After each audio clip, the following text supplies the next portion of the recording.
go. This interview is for the Oklahoma Living Legends program with Thomas E. Moore, a lawyer from Okmulgee, Oklahoma, by Bob Rothe of Oklahoma City. The interview is being made in Okmulgee, Oklahoma, the 12th day of August, 1976. Mr. Moore, give us your full name and spell it, if you will, please. Thomas Ephraim Moore. Shall I spell that out? Well, I think just Moore is all we need. Just Thomas E., I think, and just spell Moore out. M-O-O-R-E. And what's your occupation? I'm a lawyer. Okay. And looking through your biography here, I see you had some early education in Indian schools in Oklahoma. Would you like to tell us a little about this and your early education, where you grew up? I was born 10 miles southeast of the present city of Okmulgee, Oklahoma. I attended elementary school in the public schools at Morris, Oklahoma. Let me interrupt you just a moment. What kind of a town is Morris today? It's a small town, about 1,400 people. It's right east of Okmulgee, about 6 miles. At one time it was an oil boom town, back in the teens and the 20s. But it's just a small town now. Population decreased when the oil passed on. And now it's just a farm community and just a little Oklahoma town. Okay, tell us about some of your experience at Chilocco when you was at the Indian school. I went to Chilocco Indian School when I was in the 9th grade. And one of the things that is noteworthy to me is that I roomed with A.C. Blue Eagle, who later became an outstanding Indian artist. A.C. was a Creek. His real name was A.C. McIntosh. He was of the McIntosh family. And he and I and 3 other boys roomed together the first year that I was at Chilocco. And I had a lifelong acquaintance with him. Lived in the same area that he did in our adult years, and knew him and saw him often until he died in 1959 of June. I attended Chilocco 4 years, got all of my high school there. I was graduated there in 1929. Then I went to Bacone College at Muskogee, Oklahoma, where I received my first 2 years of college. I graduated from Bacone in 1931, then went to William Jewell College at Liberty, Missouri, where I received my Bachelor of Arts degree in 1933. Can you tell us of some of your early Indian heritage? My father was William Napoleon Moore. He was enrolled opposite roll number 1088 as a full-blood Creek Indian. My mother was Leona Matlock. Her folks came from Indiana. She's Caucasian. She came to the Indian Territory, to the Creek Nation, at the turn of the century when she was just a girl. And she's been here ever since. Incidentally, my mother's still living. She'll be 92 her next birthday. She's not Indian. My grandfather, my father's father, was John Randolph Moore. He migrated to the Creek Nation about 1844 from the state of Alabama as a consequence of the removal of the Creeks to the Indian Territory. And he settled out southeast of the present city of Okmulgee and died in 1888.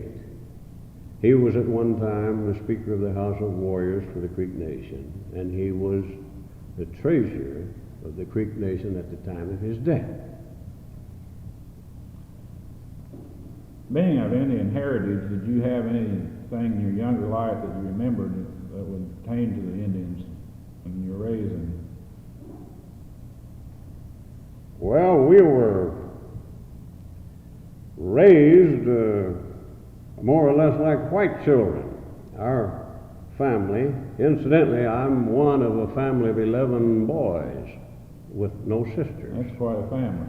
And there are 8 of us boys living. There was one set of twins in our family, and we went to church most of the time in Morris, Oklahoma. Not an Indian church, but on occasion we did attend the Indian churches. We lived about 3 miles from one. But mostly we were brought up as white children. We attended the public schools the first years of our life.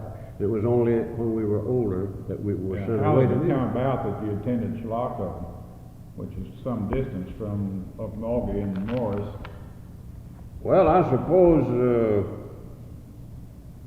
we were sent away to school because, for economic reasons probably, so we could attend school. We lived out in the country, and it didn't cost us anything to go to school there. It was a government school, and that was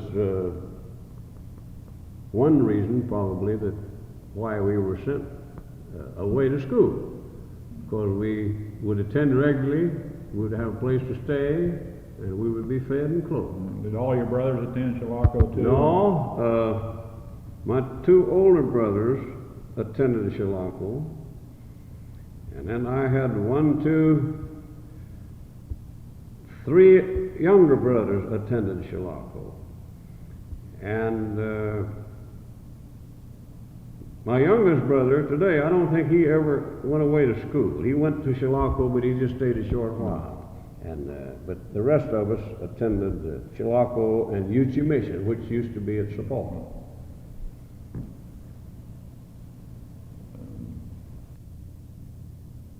After you graduated from Jewell College at Liberty, Missouri, you had a degree of Bachelor of Arts and was employed by the United States Bureau of Indian Affairs. Can you tell anything about this during the time that you served with the Indian Affairs?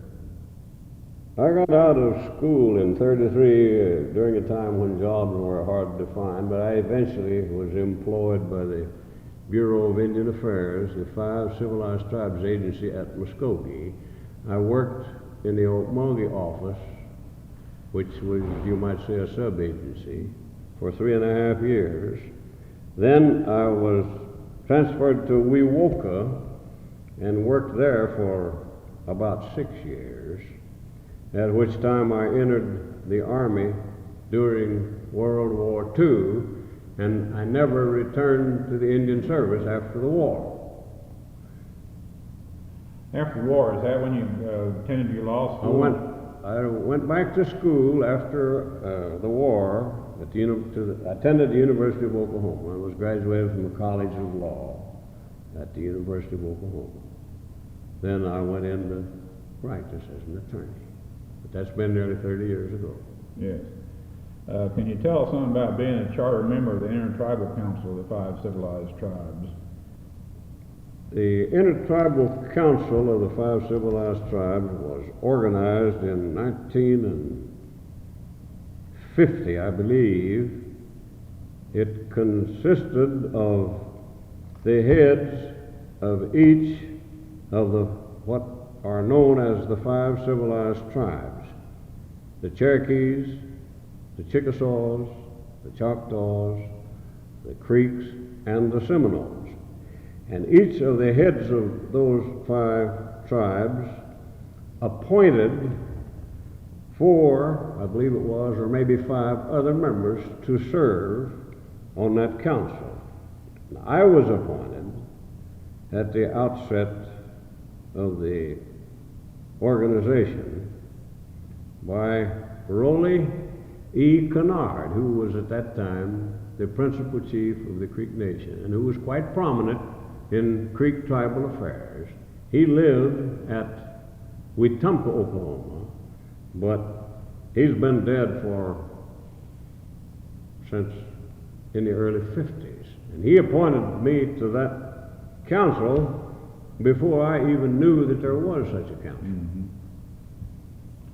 Are you still active in Indian affairs today? Not much. I served on the InterTribal Council under Rothe, who appointed me, and under his successor, Chief John Davis of Okemah, who is also now dead. And then I served under Roley Buck, who also lived at Wetumpka. He also is now dead. And since about 1956 or 7, I haven't been on the InterTribal Council.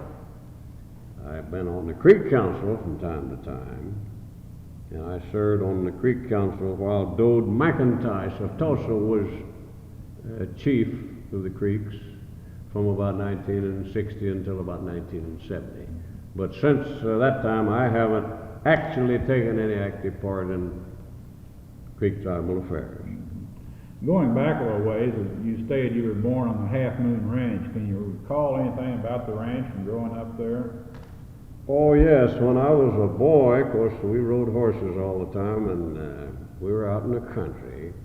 And the Half Moon Ranch was one of the first and one of the most prominent ranches in the Creek Nation. It was founded by my paternal grandfather, John Randolph Moore, who came here from Alabama. And they used a Half Moon brand.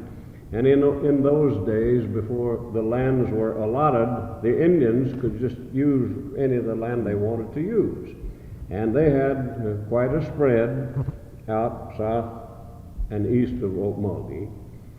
And then when they enrolled all the creeks and decided to allot each one 160 acres of land, my father selected the 160, which was the headquarters of the Half Moon Ranch when he was a young man.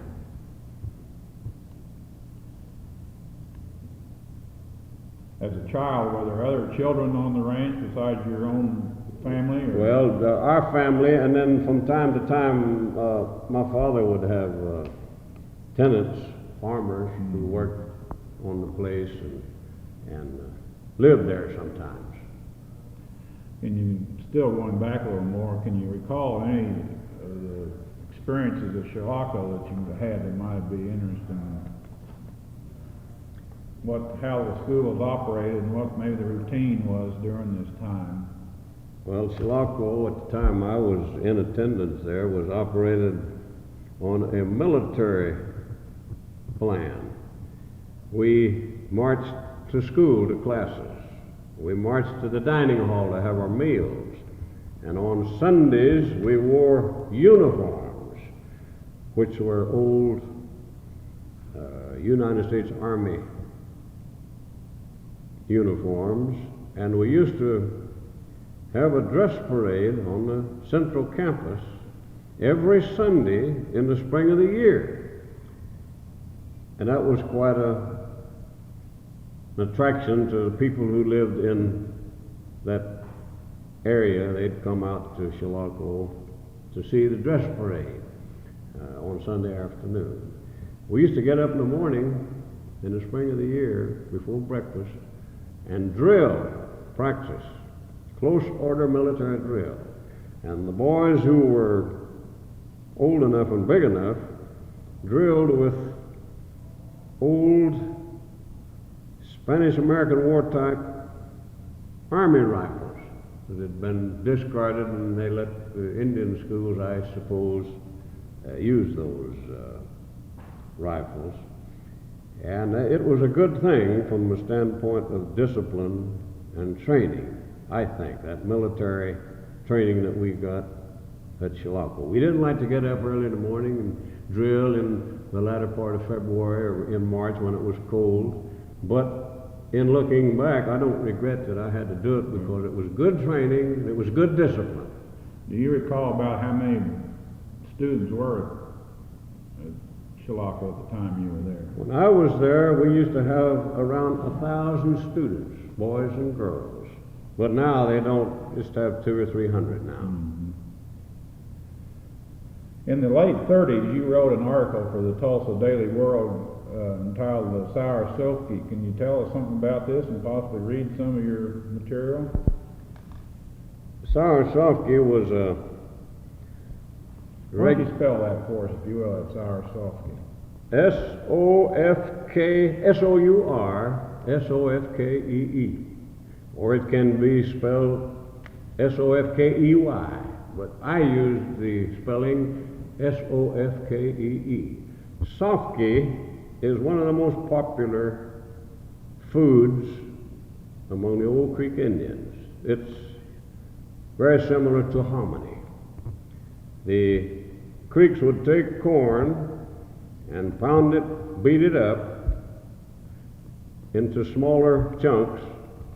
Then they would cook that in water, and they'd put lye in the water and boil it. And as the hulls came off, they'd dip the hulls that came up to the top of the water off. After they cooked it until it got soft, then they would cool it, put it in vessels or bowls or cans of some kind, and they would eat that. It was non-alcoholic, it wasn't fermented. But that is Softkey.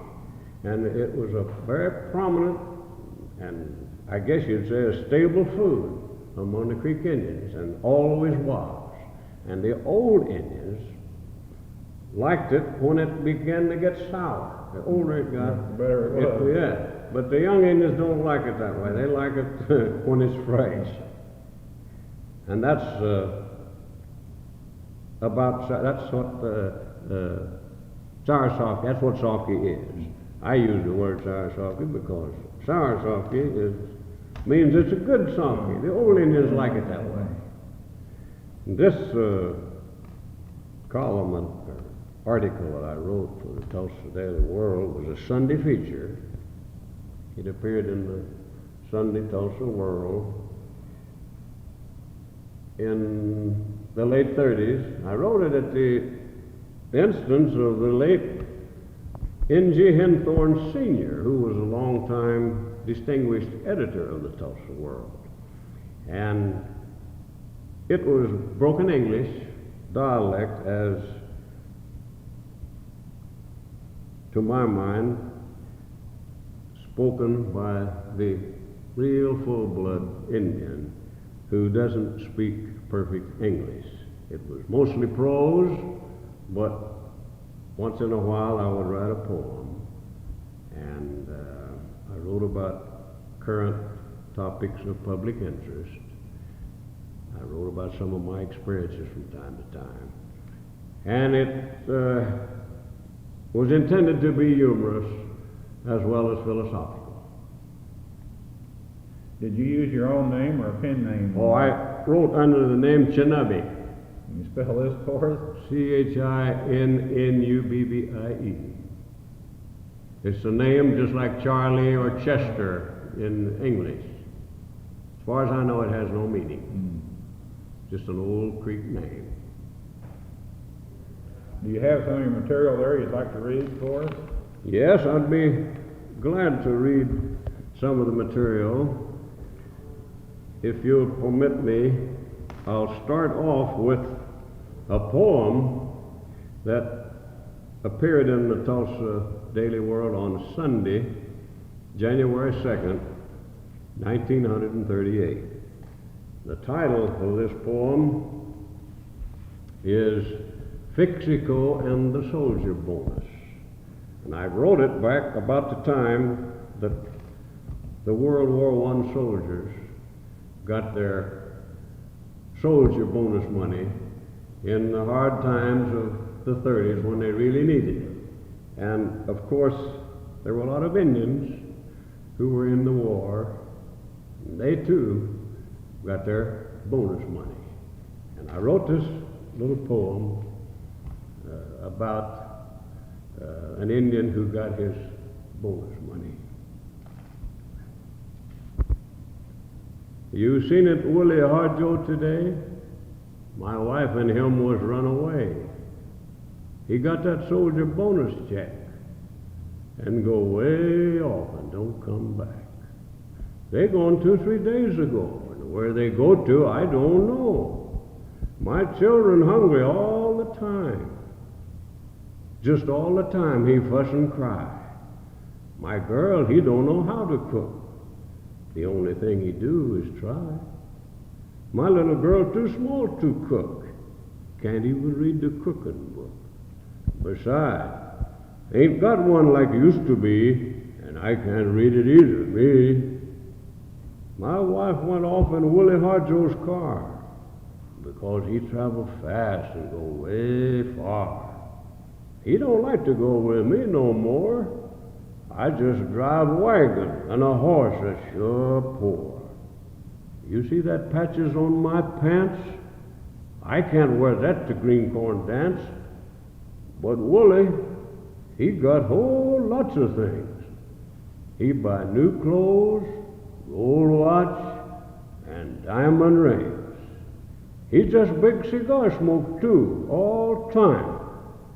No 2 for nickels kind either. Cost a dime. My wife, he think hard time is through. But pretty soon, a week or two, he come back, both of them, and be all broke again, just like me. What you do if you like me today? If your wife, he leave and run away? Tell me truth now, 'cause I want to know. You might help me out, maybe so.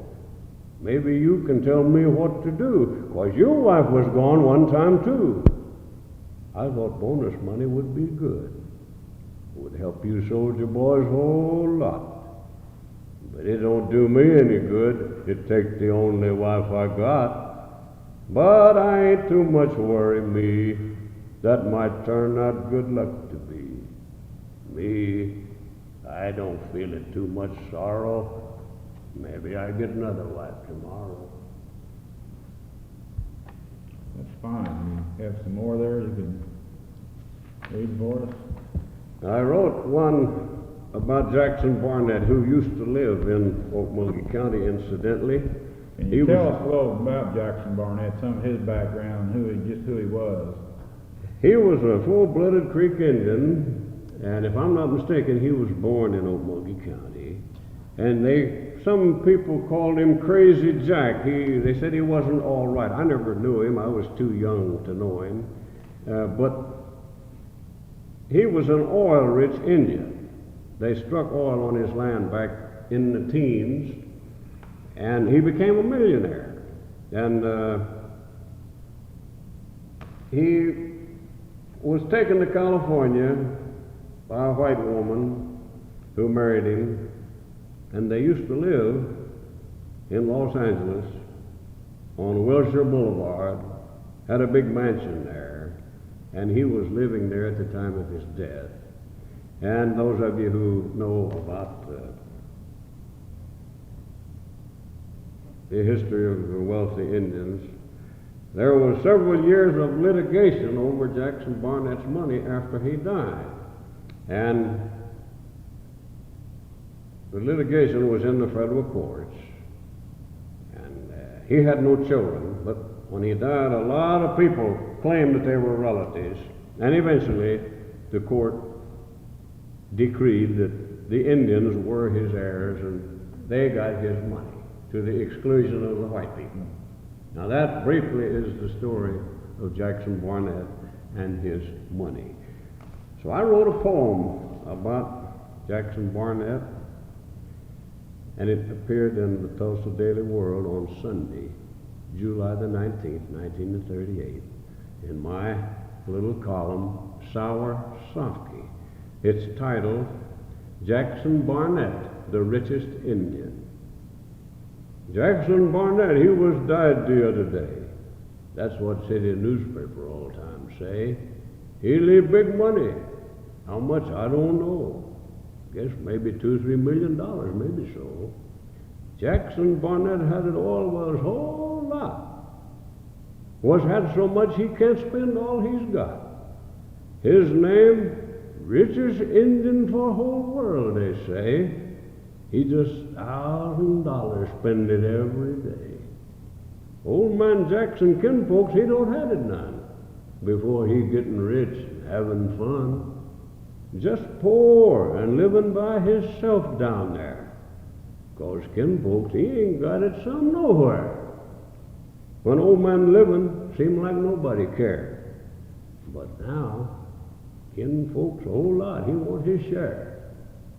No flowers sent when he was died or even take off hat. And now, just claiming cousins, nephews, and all like that. Indian fellas, white man, and colored folks too. Get Barnett money, they was all want to do. When court he turned money loose maybe next fall, I sure the pop bet you lawyers get him all. Look like everybody in there tried to be. If my name Barnett, I in there too, me. I have dozen lawyers in that court all time. And maybe I get nickels or a dime. Good. You have one more that you'd like to read for us?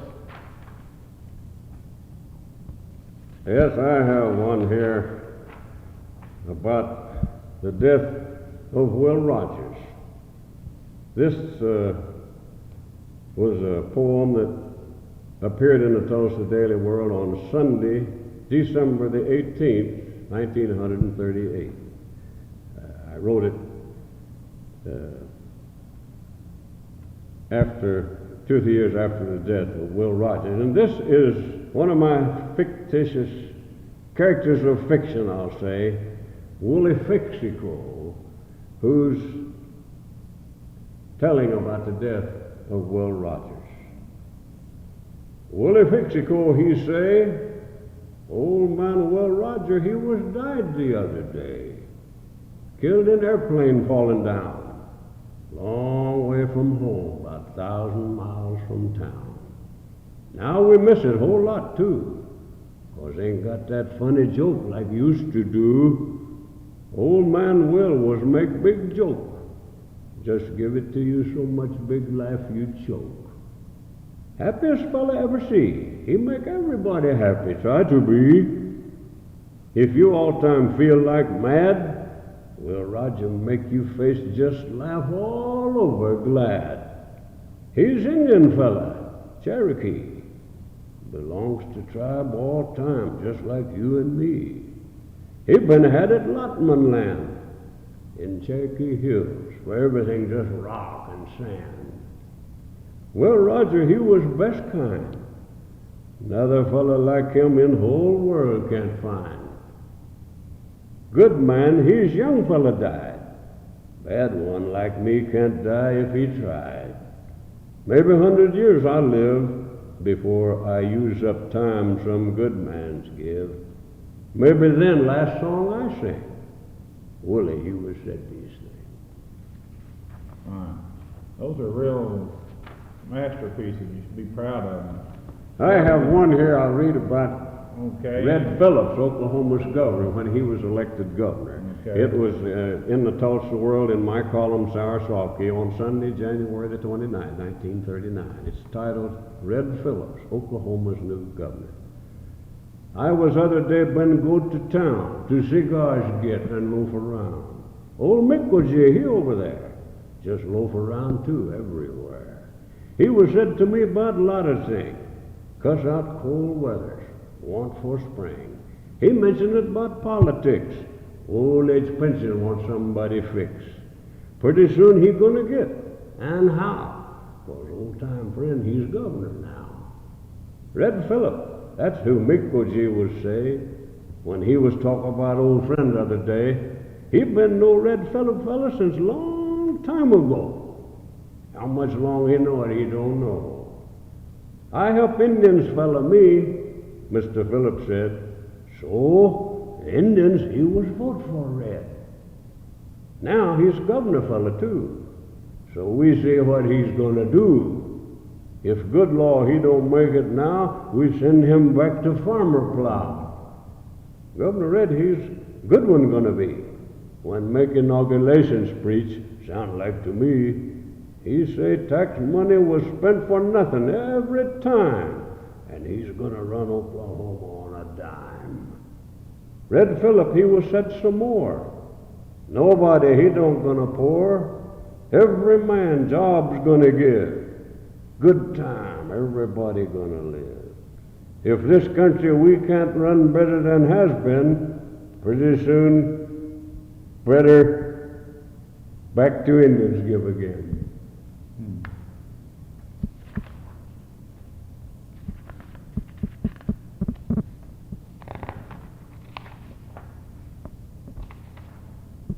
Katie Fixico was another wealthy Creek Indian.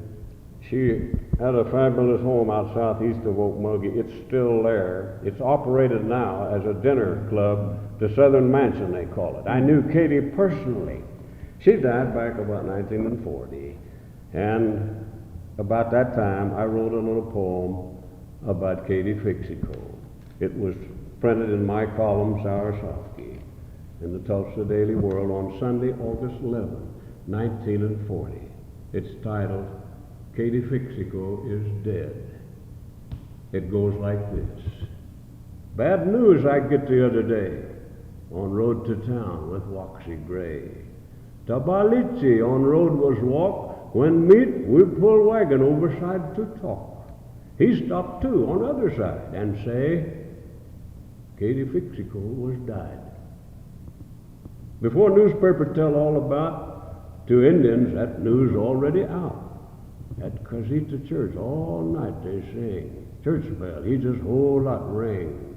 Folks understand what church bell said, 'cause Katie Fixico, he's dead. Katie good to little girls and boy. At Christmas time give a lot of toy. Plenty oil Katie had. All time help children ain't got no dad. That's why so much children cry when Katie Fixico, he died. Old time Indian now was few. You don't know, next might be you. Old man Marchwood died last fall. Yahola, Puffney too, and Miko Tall. Now there's another by their side, 'cause Katie Fixico was died. Used to somebody after him all time.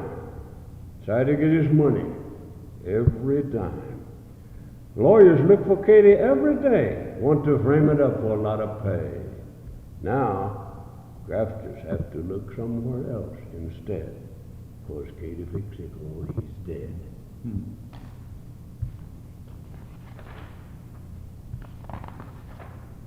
Now, if I may, I'd like to read some prose. Okay, you want to take just a brief rest here for a minute, or are you ready to go? All right. Okay. This is a little article that I wrote in my Softkey column. How often did you write these? Weekly or every day? Or whenever I got an idea or an inspiration, I'd kick out something on the typewriter and send it by mail to Mr. Henthorne at the Tulsa World in Tulsa. Sometimes I'd send 2 or 3 at a time. Sometimes I'd get something which to me was very appropriate at the moment, and I'd dust it out in a hurry and shoot it right on up to him. But I always had material on hand. I never got behind. It appeared regularly for 3 or 4 years up there. And as I say, doing things like this, it was irregular. You did it, I did it, on the spur of the moment sometimes, when an idea hit me or when I got an inspiration to write about a certain thing. That's the way I did it. Now this is prose. It appeared in the Tulsa Daily World on Sunday, February the 4th, 1940, in my little column, Softkey. It goes like this. Florida Seminole Indian, he's a pretty smart fella. Even if he do wild and live with alligators and never been civilized yet. He might act like he ain't civilized, but he's smartest fella you ever see, ain't got no civilized. When all other Indians come Oklahoma, Florida Seminole stay down there. He hide in a river bottom when government try to move him because he don't want to go nowhere. Now he got enjoyment's life all time. while Oklahoma Indians got all kinds of government supervisions and too much jurisdictions Indian Bureau stuff. Florida Seminole, he just eat wild orange and catch catfish all time and don't have to pay no sales tax on it. Don't worry about nothing. Ain't got no income tax, no hunting license law, no marriage license. When he wants another wife, he just go ahead and get him. Don't need no old age pension and ain't got that security social stuff. When he wants to go fish, don't need no fishing license. He just go ahead and catch 'em. Warm weather down there all the time too.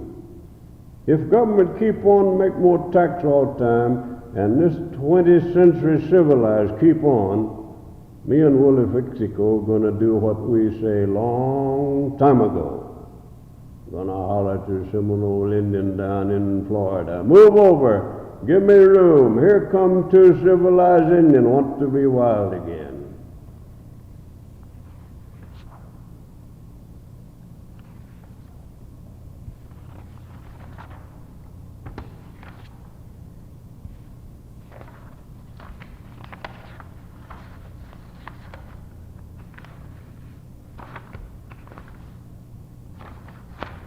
Here's one I wrote back at the time Governor Phillips of Oklahoma was having trouble with the federal government about the river dam construction that was going on back about 1940. This appeared in the Tulsa Daily World on Sunday, April the 7th, 1940, in my little column, Sour Shockey. It goes like this. Now this is an Indian talking in broken English. If ever was a dam fight, Oklahoma got it now. Dam news all over front page. If it ain't Red River Dam, it's Grand River Dam. If ain't either one, it's just dam. Newspaper, he just damn this and damn that every day. If people don't like it, United States Army engineer just go ahead dam it up anyhow. Oklahoma Governor Red Phillips, he get mad. Put his foot down on that dam. Even send soldiers up the dam and say ain't gonna let them dam it up that dam. Governor Phillips say about that dam. When it comes to state rights, federal government, he don't give a damn. So governor appoints special dam lawyers to fight dam. Then federal judge, he step in and say, damn, nobody don't know nothing about that dam. Bet he say a lot of more dam too, but nobody didn't hurt him. Then Governor Phillips, dam lawyers, he said, damn. Look like damn shame. A lot of damn news. A lot of damn arguments.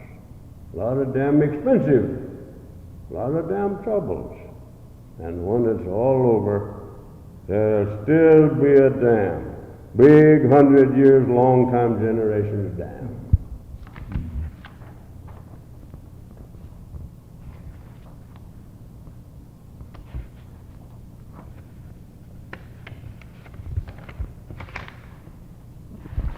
Here's one I wrote at the outset of World War II, just before the United States got into the war.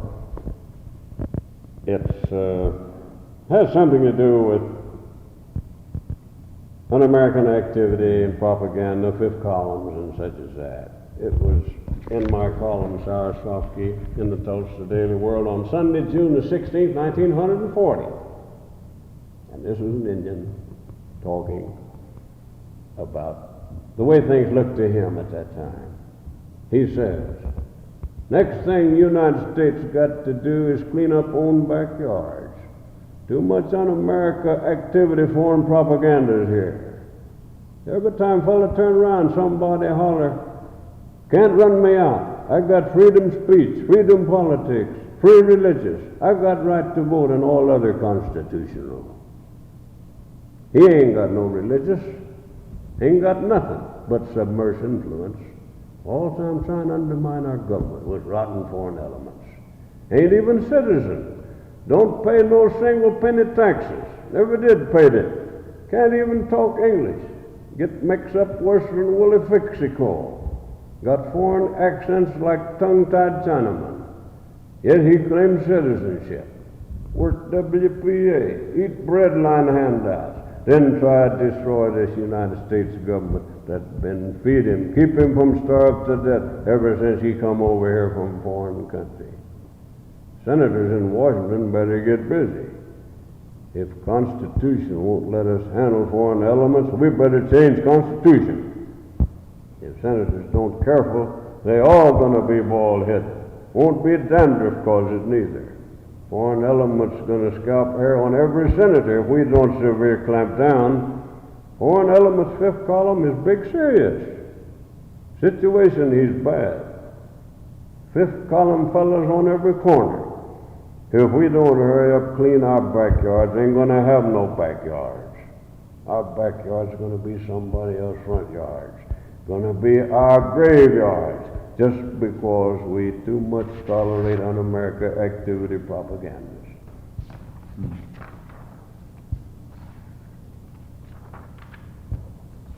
Here's one that has to do with politics, if we have time. Yes, we've got some time left here. This was in the Tulsa Daily World on Sunday, June the 23rd, 1940, in my column, Shockey. And it's about Willie Fixico. Willie Fixico think he's big shot now. He get letter from Congressman the other day. Letter say, "Dear voter, my friend, America he's on tough spot. Democracy in danger. Europe got aggressive, too much of it. Whole civilized world about to destruction. I sympathize with allies and against Hitler. Don't like the German blitzkrieg. I'm not willing to give single one America life to Europe. Not one soldier, not one father, not one son. Too much America boys died and sleep on thorns all now. I want to keep our boys home, so they vote for me. Campaign time, he's come again, and I can't get no vote if everybody in Army. At this hazard time, I feel more importance for me stay in Washington than come home campaign re-election. While I stay here, look after your business, I want you to stay home, look after mine. We've got to cooperate each other. Write me letter or send telegram. I sure appreciate. But don't send collect. Sincere, your friend, Congressman." What Congressman ought to say is, "Dear friend, campaign time come again. I sure want you vote, but can't come home get it. Done spend all my money on Washington society nightclubs and been going too much big league baseball game. So now I broke. Can't get no railroad tickets home. If you're still ignorant, I still lucky. If I still lucky, you still my friend. If you still my friend, vote for me, then I be your friend. If you ain't no more ignorant, I ain't lucky. If I ain't lucky, you don't vote for me. Then you ain't my friend. I ain't your friend, and I won't be no more congressman neither. True for yours, Congressman."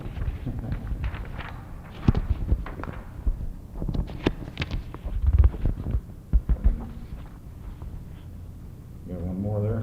I have one here about automobile salesman. It was in the Tulsa World on Sunday, January the 12th, 1941, in my little sour Softkey column. Automobile salesman got a lot of nerve. Got more nerve than Willie Fixico mother-in-law. Try to high pressure everybody. Even if you know fella ain't got no money to buy a car with, just try to sell it to you anyhow on small month payments plan. Let you pay it out next 4 or 5 years after car done wore out. Automobile fella use all kinds of trick. He expert salesmanship. If you don't want to buy, he make you buy it anyhow.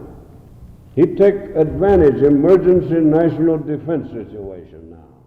Use that for excuse. He tell everybody better buy a new car now before sell out. Government gonna shut down automobile factory pretty soon now, and won't be no new car next year. Too much emergency defense program. Ain't gonna make nothing in factory but guns, airplane, battleship, a lot of gunpowders, tombstone, and increased taxes. No more new automobiles. Salesmen try to sell a new model's car before new model come out. Try to sell you a new 1941 model when you ain't even got broke in 1940 model yet. Every time try to sell you a new car when they ain't even got old one paid for. 1941 automobile company ought to use 1920 model system. Make 'em all sports model. Paint 'em all yellow. Then sell in bunches like bananas. Let's see. World on Sunday, March the 17th, 1940. Woman, he talk all time, don't say nothing. He makes specialize on gossips. Sometimes woman talk all day, just like old-time phonograph, except he never do run down and never do has to be wind up all the time. Nobody can't stop him neither when he start talking about low-down news on neighbors. He got combination automatics perpetual motion. Little Buster old lady come visit Willie Fixico old lady other day. He stay all night at Willie Fixico house. First thing when you get there, just start talk fast about everything and everybody. Sound like electric ad machines. Talk like candidate speech from dinner time to supper time. When bedtime come, he still talk. Willie get tired listen, so he go to bed. Can't sleep though, 'cause too much gossip talk. He roll around, can't go to sleep, and pretty near fall out of bed a lot of times. Didn't said nothing though, 'cause don't want to make company mad. After a while, about 4 o'clock, when rooster crow, woman go to bed. Next morning, Willie wife wake him up, 'cause he see cotton in Willie's ear. He say, "What's the matter you? Got earache? What for got cotton in your ear?" Willie didn't said nothing. Just turn over, show he got cotton in the other side too.